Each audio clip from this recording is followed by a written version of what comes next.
امام کے منہ طرف خانہ کعبہ شریف اللہ اکبر۔ اب اللہ اکبر جب کہا جائے گا تو اپنے ہاتھوں کو یہاں تک کانوں تک لیں، ہاتھ اللہ اکبر لے جا کر اب ہاتھ باندھ لیں۔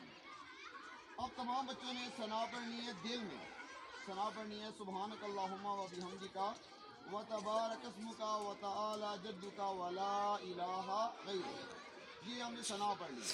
اب ثنا پڑھنے کے بعد امام صاحب کہیں گے اللہ اکبر، آپ نے بھی اللہ اکبر کہتے ہوئے ہاتھوں کو کانوں تک لے جانا ہے۔ اللہ اکبر، ہاتھ چھوڑ دینے، اللہ اکبر،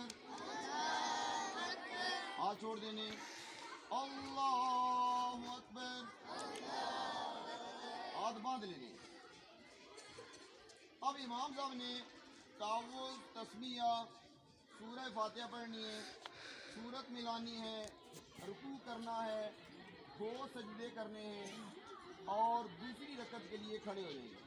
دوسری رکعت کا آغاز تسمیہ سے کریں گے، امام صاحب پڑھیں گے، آپ نے نہیں پڑھنا، سورہ فاتحہ پڑھیں گے، پھر ساتھ ہی سورت ملائیں گے اور سورت ملانے کے فوراً بعد وہ 3 بار پھر اللہ اکبر کریں گے۔ اللہ اکبر، ہاتھ چھوڑ دیں، اللہ اکبر، ہاتھ چھوڑ دینے، اللہ اکبر، ہاتھ چھوڑ دینے۔ اب چوتھی بار امام صاحب جب اللہ اکبر کہیں گے اس میں ہاتھ نہیں اٹھانے۔ اب امام صاحب جب اللہ اکبر کہیں گے تو آپ سب رکوع میں چلے جائیں گے، اللہ اکبر، رکوع میں چلے جائیں۔ بس یہ سمجھنے والا طریقہ ہے، آپ کھڑے ہو جائیں گے۔